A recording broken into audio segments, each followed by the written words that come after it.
ദൈവനാമം മഹത്വപ്പെടട്ടെ.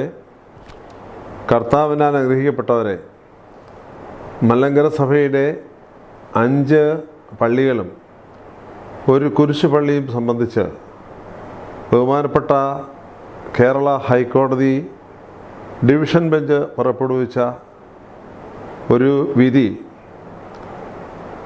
അതായത് 2026 ഓഗസ്റ്റ് മാസം 13-ാം തീയതി പുറപ്പെടുവിച്ച വിധി നമ്മുടെ ഏവരുടെയും ശ്രദ്ധയിൽപ്പെട്ടതാണ്. ഈ വിധിന്യായത്തെ പലരും പല രീതിയിൽ വ്യാഖ്യാനിച്ചുകൊണ്ട് ദൃശ്യ ശ്രവ്യ മാധ്യമങ്ങൾ വഴിയും വീഡിയോ സന്ദേശങ്ങൾ വഴിയും സാമൂഹ്യ മാധ്യമങ്ങൾ വഴിയും പ്രചരിപ്പിച്ച് തെറ്റിദ്ധാരണകൾ പരത്തുന്നു എന്നത് നമ്മുടെ ഇടയിൽ ധാരാളം ചിന്താക്കുഴപ്പങ്ങൾ ഉണ്ടാക്കിയിട്ടുണ്ട് എന്നത് ശ്രദ്ധയിൽപ്പെട്ടതുകൊണ്ടാണ് ഈ ചെറിയ വീഡിയോ വഴി മലങ്കര സഭയുടെ ചിന്തകൾ നിങ്ങളുടെ മുമ്പാകെ സമർപ്പിക്കാം എന്ന് ആഗ്രഹിച്ചത്. ആമുഖമായി 2017 ജൂലൈ മാസം 3-ാം തീയതി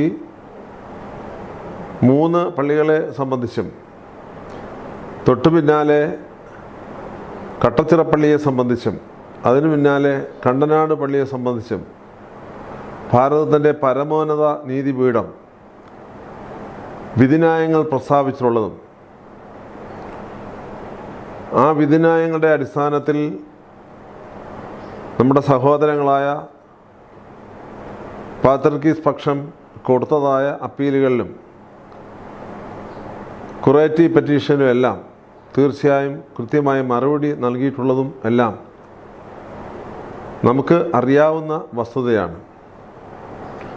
എന്നാൽ ഇപ്പോൾ ബഹുമാനപ്പെട്ട ഹൈക്കോടതിയിൽ വന്നിരിക്കുന്ന വിധി,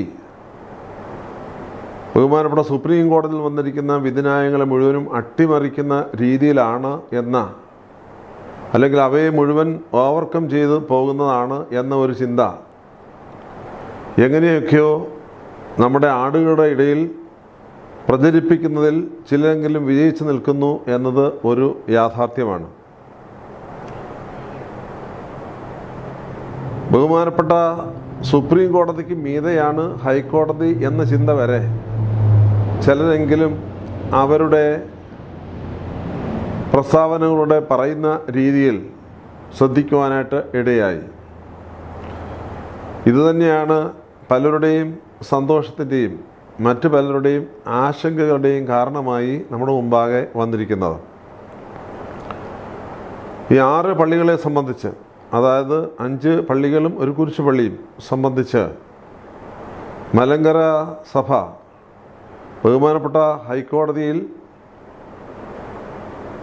ബഹുമാനപ്പെട്ട സുപ്രീം കോടതിയുടെ വിധിയുടെ അടിസ്ഥാനത്തിൽ ഹർജി സമർപ്പിക്കുകയും ആ ഹർജി അനുവദിച്ചുകൊണ്ട് പള്ളികൾക്ക് ബഹുമാനപ്പെട്ട ഹൈക്കോടതി സിംഗിൾ ബെഞ്ച് പോലീസ് പ്രൊട്ടക്ഷൻ അനുവദിക്കുകയും ചെയ്തിരുന്നു എന്ന് നമുക്ക് നല്ലതുപോലെ അറിയാം.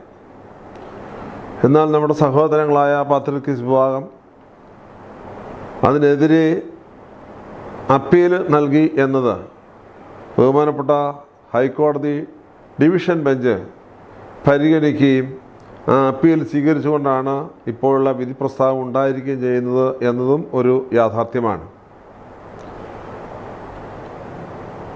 നാം ശ്രദ്ധിക്കേണ്ട ഒരു വിഷയം, ഇപ്പോൾ ഇവിടെ നടന്നിരിക്കുന്നത് ബഹുമാനപ്പെട്ട സുപ്രീം കോടതിയിൽ നിന്നും വന്ന ഒരു വിധിയല്ല, പിന്നെ ഹൈക്കോടതിയിൽ നിന്നും വന്നിരിക്കുന്ന ഒരു വിധിയാണ് എന്ന് നാം മനസ്സിലാക്കേണ്ടതുണ്ട്. അതിന് മുകളിൽ നിൽക്കുന്ന ഒരു വിധി ബഹുമാനപ്പെട്ട പരമോന്നത നീതിപീഠത്തിൻ്റെതായി ഇപ്പോഴും സ്ഥായിയായി നിലനിൽക്കുന്നു എന്ന യാഥാർത്ഥ്യത്തെ നാം വിസ്മരിക്കരുത് എന്നുള്ളത് സ്നേഹപൂർവ്വം ഞാനൊന്ന് ഓർപ്പിക്കുകയാണ്. 2-3 കാര്യങ്ങളാണ് ബഹുമാനപ്പെട്ട ഹൈക്കോടതിയുടെ ഡിവിഷൻ ബെഞ്ച് വിധിന്യായത്തിലൂടെ പ്രസ്താവിച്ചിരിക്കുന്നത് എന്ന പരാമർശങ്ങളാണ് നമ്മുടെ ശ്രദ്ധയിൽ വരുന്നത്. അതിലൊന്ന്, പള്ളികളുടെ കാര്യങ്ങൾ സിവിൽ കോടതി വഴി അവകാശം സ്ഥാപിച്ചെടുക്കുകയും അതനുസരിച്ച് പള്ളികൾ നിയന്ത്രണത്തിലാക്കുകയും ചെയ്യുക എന്നുള്ള ഒരു പരാമർശമാണുള്ളത്. തീർച്ചയായും ബഹുമാനപ്പെട്ട സുപ്രീം കോടതി വിധി പ്രസ്താവിച്ച പള്ളികളെല്ലാം അങ്ങനെ തന്നെയാണല്ലോ വന്നത്. ഇപ്പോൾ പല പള്ളികളുടെയും കേസുകൾ അങ്ങനെ തന്നെയാണ് നടന്നു പോകുന്നതും എന്നത് വളരെ വ്യക്തമാണ്. ഇവിടെ പറയാനുള്ളത്, കോടതികൾ വഴി പള്ളികളിൽ മേൽ കൃത്യമായ അവകാശം സ്ഥാപിച്ചു കഴിയുമ്പോൾ അതിനകത്ത് നിയമപാലകർ ഇടപെടേണ്ടി വന്നാൽ ഇടപെടേണ്ടത് ആവശ്യമാണല്ലോ. ബഹുമാനപ്പെട്ട ഹൈക്കോടതി അത് നിഷേധിച്ചതായി കാണുന്നില്ല. ക്രമസമാധാന പ്രശ്നമുണ്ടാക്കി തടസ്സം സൃഷ്ടിക്കുന്ന ആളുകളുള്ളപ്പോൾ നിയമപാലകർ ഇടപെടേണ്ടതായിട്ട് വരും. നിയമപാലകർ ഇടപെടാതെ ബഹുമാനപ്പെട്ട നീതിന്യായ കോടതിയുടെ വിധികളെ അനുസരിക്കുവാനായിട്ട് ഏവരും പഠിക്കുക എന്നുള്ളതാണ് ഇവിടെ ഒന്നാമതായി അത് സംബന്ധിച്ച് നമുക്ക് പറയുവാനായിട്ട് ഉള്ളത്. രണ്ടാമത്തെ കാര്യം, കേസിൽ ഉൾപ്പെട്ട പള്ളികൾ സഭയുടെ 1934 ഭരണഘടന പ്രകാരം ഭരിക്കപ്പെടണമെന്ന ബഹുമാനപ്പെട്ട സുപ്രീം കോടതി വിധിയെ ബഹുമാനപ്പെട്ട ഹൈക്കോടതി ചോദ്യം ചെയ്തിട്ടില്ല, നിഷേധിച്ചിട്ടുമില്ല. അതുകൊണ്ട് തന്നെ വളരെ വ്യക്തമാണ്, മേപ്പടി 5 പള്ളികളും മലങ്കര സഭയുടെ 1934 ഭരണഘടനയ്ക്ക് കീഴിൽ നിൽക്കുന്ന പള്ളികളാകുന്നു എന്നത് ബഹുമാനപ്പെട്ട കോടതി നിഷേധിക്കാതെ ഉറപ്പിച്ച് നിർത്തുന്നു. അതുതന്നെയാണ് സ്ഥായിയായി നിലനിൽക്കുന്നത്. അത് പറയുവാനൊരു കാരണമുണ്ട്. 2017 ജൂലൈ മാസം 3-ാം തീയതി വിധിന്യായത്തിൽ ഒരു പ്രസക്ത ഭാഗമുണ്ട്. ഇപ്രകാരമാണ് അവിടെ പറയുന്നത്: Malankara church is episcopal in character to the extent it is so declared in the 1934 Constitution. The 1934 Constitution fully governs the affairs of the parish churches and shall prevail. അതായത് 1934 ഭരണഘടന ഇടവപ്പള്ളികളെ പൂർണ്ണമായി നിയന്ത്രിക്കുകയും അത് സ്ഥായിയായി നിലനിൽക്കുകയും ചെയ്യുന്നു എന്നുള്ളതാണ് ബഹുമാനപ്പെട്ട സുപ്രീം കോടതി പറഞ്ഞിരിക്കുന്നത്. അതിനെ ബഹുമാനപ്പെട്ട ഹൈക്കോടതി ചോദ്യം ചെയ്തിട്ടില്ല, നിഷേധിച്ചിട്ടില്ല എന്നുള്ളതാരും നാം പ്രത്യേകം ശ്രദ്ധിക്കേണ്ടതാണ്. മറ്റൊരു വിഷയമായി വന്നിരിക്കുന്നത്, നമ്മുടെ എല്ലാം മനസ്സിൽ അറിഞ്ഞോ അറിയാതെ വന്നിരിക്കുന്ന ഒരു ചിന്തയാണത്. മലങ്കര സഭാ തർക്കം എന്നത് ഒരു സ്വത്ത് തർക്കമാണ് എന്ന ചിന്ത. അത് തെറ്റിദ്ധാരണജനകവും അങ്ങനൊരു പൊതുബോധം ഉണ്ടായതിൽ വേദന ഉണ്ടാക്കുന്നതുമായൊരു വിഷയമാണ്. സത്യത്തിൽ ഇത്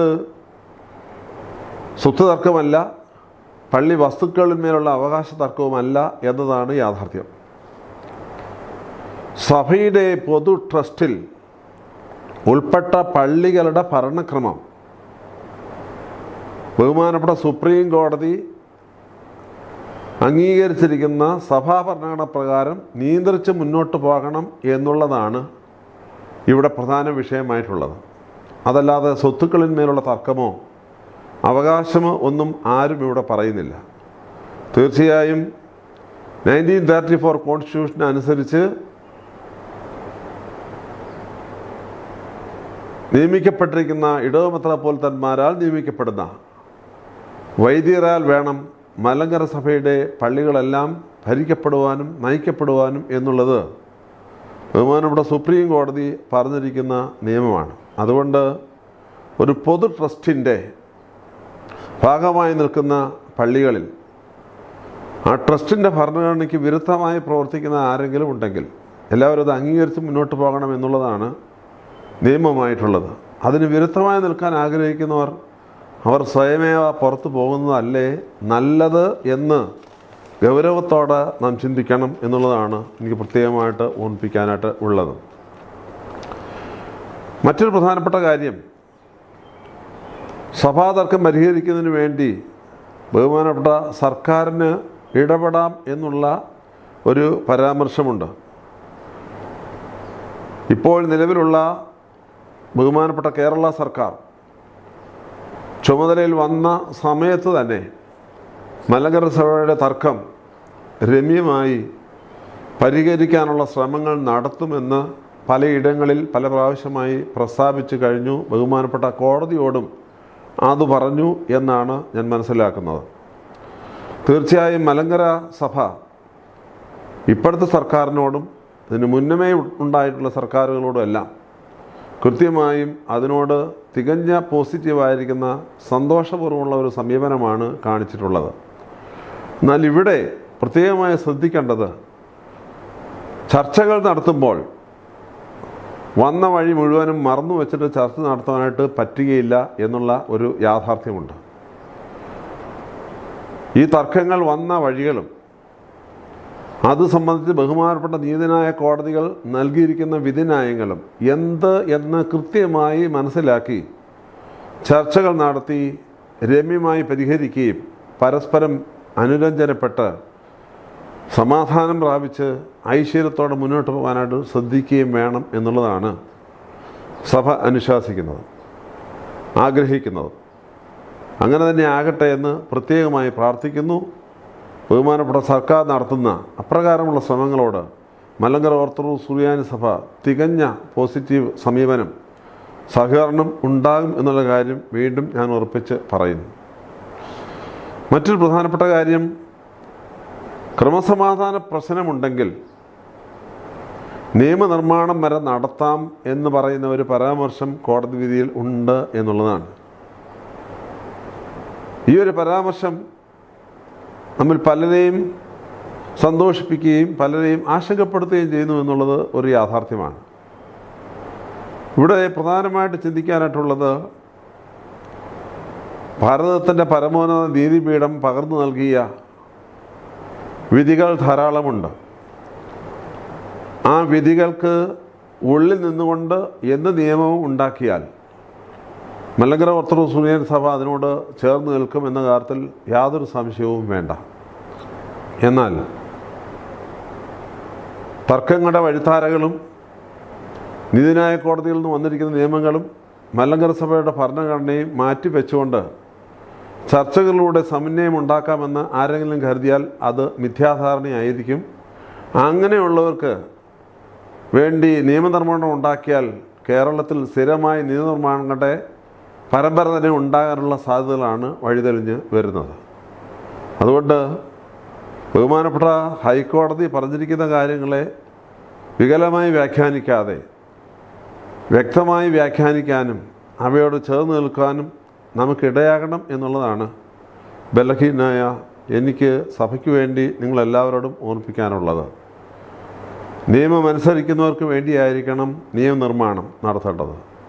നിയമം അനുസരിക്കാത്തവർക്ക് അനുസരിക്കുവാനുള്ള നിയമങ്ങളാണ് കൃത്യമായും പാലിക്കപ്പെടേണ്ടതും ഉണ്ടാക്കേണ്ടത്. മലങ്കര ഓർത്തഡോക്സ് സുറിയാനി സഭ ഇതുവരെയും ഭാരതത്തിൻ്റെ എല്ലാ നിയമങ്ങളെയും പാലിക്കുവാനായി കഠിനമായി ശ്രമിച്ചിട്ടുണ്ട്, തുടർന്നും അത് ശ്രമിക്കുന്നതായിരിക്കും. സത്യം എന്നും ജയിക്കും എന്ന പിതാക്കന്മാരുടെ മൊഴികളെ, വിശുദ്ധ മൊഴികളെ പൂർണ്ണമായി സ്വീകരിച്ചുകൊണ്ട് തന്നെ സഭ ഇന്നും മുന്നോട്ട് പോകുന്നു. സത്യം നമ്മെ സ്വതന്ത്രരാക്കട്ടെ എന്ന പ്രാർത്ഥനയോട് ബലഹീന ഞാൻ എൻ്റെ വാക്കുകൾ ഇവിടെ ഉപസംഹരിക്കുന്നു. ദൈവം തമ്പുരാൻ നമ്മെ എല്ലാവരെയും വാഴ്ത്തി അനുഗ്രഹിക്കട്ടെ. നമുക്ക് വേണ്ടത് സമാധാനമാണ്, അനുരഞ്ജനമാണ്. അത് നിയമത്തിൻ്റെയും നീതിയുടെയും ഉള്ളിൽ നിന്നുകൊണ്ട് ആയിരിക്കണമെന്ന് മാത്രം. ദൈവം അനുഗ്രഹിക്കട്ടെ.